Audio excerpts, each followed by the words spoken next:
ఇది పరిస్థితి ఉంది. ఆంధ్రలోకి వచ్చేటలకు జగన్ వచ్చేసి ఫస్ట్ విడత అయిపోయింది, రెండో విడత అయిపోయింది. మెయిన్ క్యాడర్లందరినీ కూడా తీసేసిండ్రు.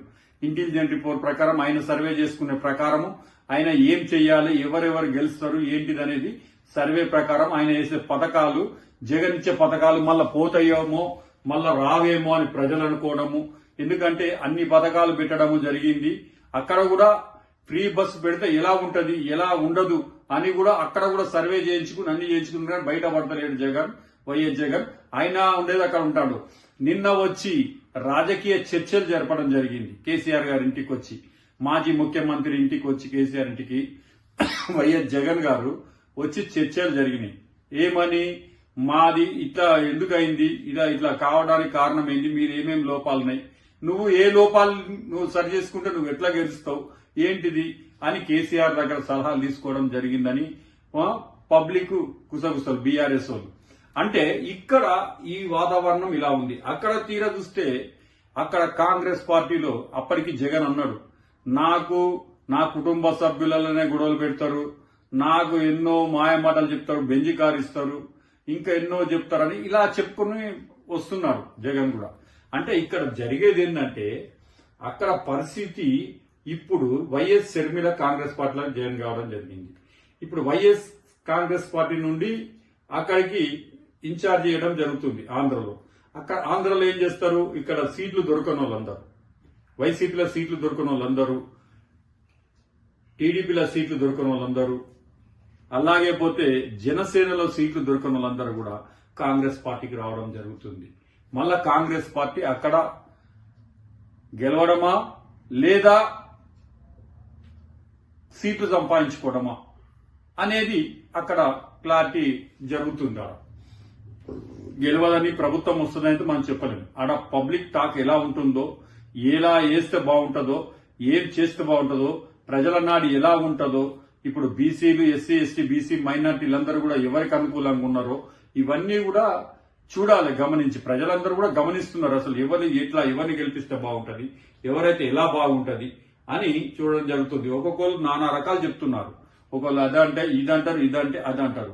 కాబట్టి వేసి చూడాలి జనాలు ఎలా అనుకుంటారు, ఏం జరుగుతుంది అనేది. జగన్ గారు సర్వే రిపోర్టు ఎలా ఉంది, సర్వే ప్రకారం బట్టి దాన్ని బట్టి మీకు బాగలేదు, ఇంటికి పిలిపించుకుని మీకు ఇట్లా మీ పరిస్థితి బాగలేదు, మీరు అక్కడ టికెట్ ఇచ్చినా మీరు గెలవలేరు, కాబట్టి ఈసారి మీకు నామినేట్ పోస్ట్ ఇస్తాను, చాలా నామినేట్ పోస్టులు ఉన్నాయి, ఎమ్మెల్సీలు ఉన్నాయి, ఇంకా ఆర్టీసీ చైర్మన్లు ఉంటాయి, గుడి చైర్మన్లు ఉంటాయి, ఇట్లాంటివన్నీ నేను ఇస్తాను అని చెప్పడం జరిగింది. ఎందుకంటే గడప గడపకు తిరుగుమని చెప్పాడు ఎమ్మెల్యేలందరినీ.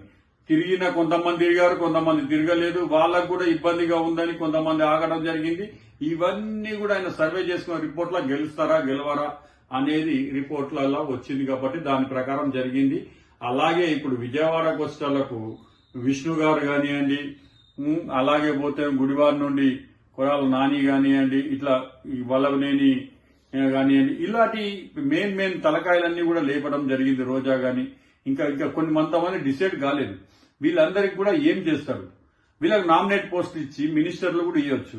ఇట్లాంటివన్నీ కూడా ఆయన సర్వే చేసుకుని పెట్టుకోవడం జరిగింది. దీన్ని బట్టి అనిల్ గారు కూడా ఉన్నారు, ఇంకా ఇట్లా చాలా మంది ఉన్నారు. దీన్ని బట్టి ఆయన రాజకీయ చక్రం ఎలా తిప్పుతాడు, రాజకీయ చెతుగడ ఎలా వేస్తాడో అనేది జగన్ ని ఆలోచించాలి. దాన్ని ఎలా ఉంటుందో అని కూడా పరిగణనలో తీసుకుని అది అక్కడ, ఎందుకంటే ఆయన గెలుపు గుర్రాలకే ఇవ్వడం జరుగుతుంది.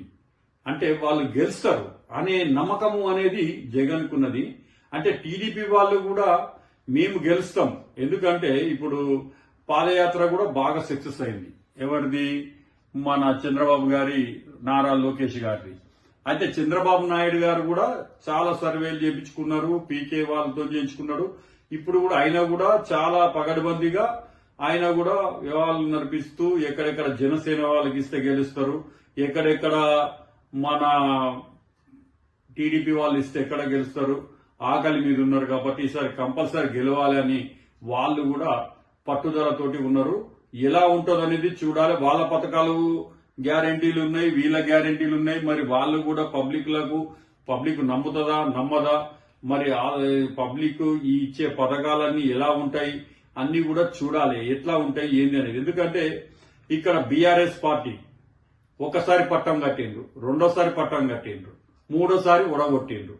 అలాగే కాంగ్రెస్ వైఎస్ఆర్ కాంగ్రెస్ పార్టీకి కూడా ఫస్ట్ సారి పట్టం కట్టిండ్రు, రెండోసారి పట్టం కడతారేమో అని ప్రజలని అనుకుంటున్నారు. ప్రజలు అక్కడ ఆంధ్ర ప్రజలందరూ కూడా ఎలా ఉంటుందో చూడాలి. జగన్ ఎలా ఈ రాజకీయాన్ని ఎలా తట్టుకుంటాడో, చంద్రబాబు గారి వ్యూహం ఎలా ఉంటుందో ఇవన్నీ కూడా, ఎందుకంటే ఆయన కూడా చాలా సీనియర్ గారు.